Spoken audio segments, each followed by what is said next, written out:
The abyss is opening. Will you fall with the Sunday worshippers? Something is happening beneath the surface of our world. A deception so deep, so widespread, that billions have embraced it without question. A spiritual abyss is opening, and the final test of loyalty is drawing near. At the center of this test lies a question that most churches ignore.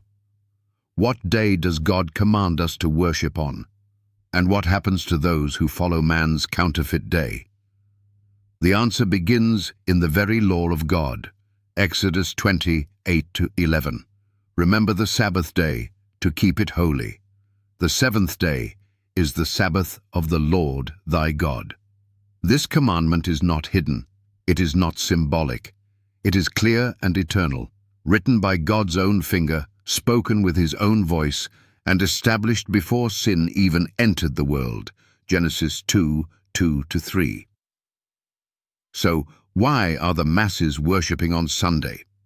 The answer is not found in Scripture. It's found in history.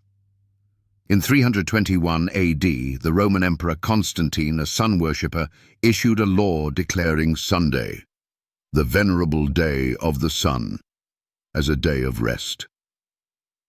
This had nothing to do with Christ's resurrection. It was a political move to unify pagans and Christians under one empire. Later, the Catholic Church claimed full authority over the change, stating, "Sunday is our mark of authority. The Church is above the Bible, and this transference of Sabbath observance is proof of that fact." Catholic Record, September 1, 1923. This is not a conspiracy. It's a documented fact. Sunday worship was never commanded by God, Jesus, or the apostles. It is a man-made tradition rooted in paganism.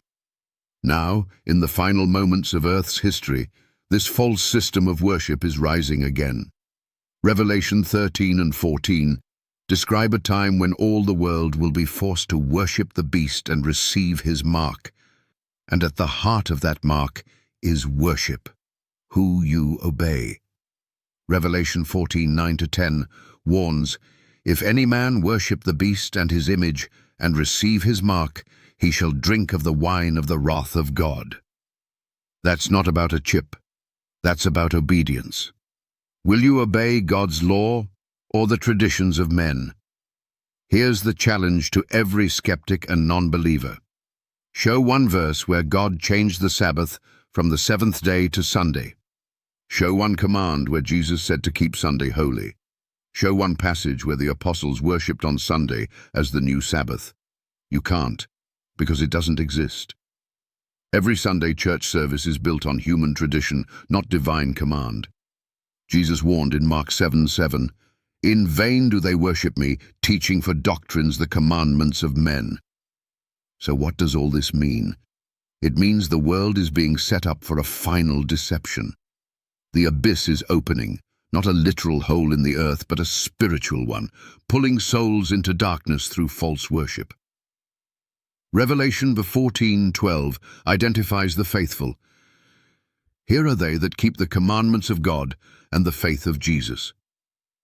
Not 9 commandments, not modified commandments, all 10. This is not a side issue. This is the line drawn between truth and error, between loyalty and rebellion, between salvation and destruction. The abyss is opening, and soon every soul will be forced to choose God's true Sabbath or man's counterfeit day. Which side will you stand on? God's mighty hand will crush the false day of worship.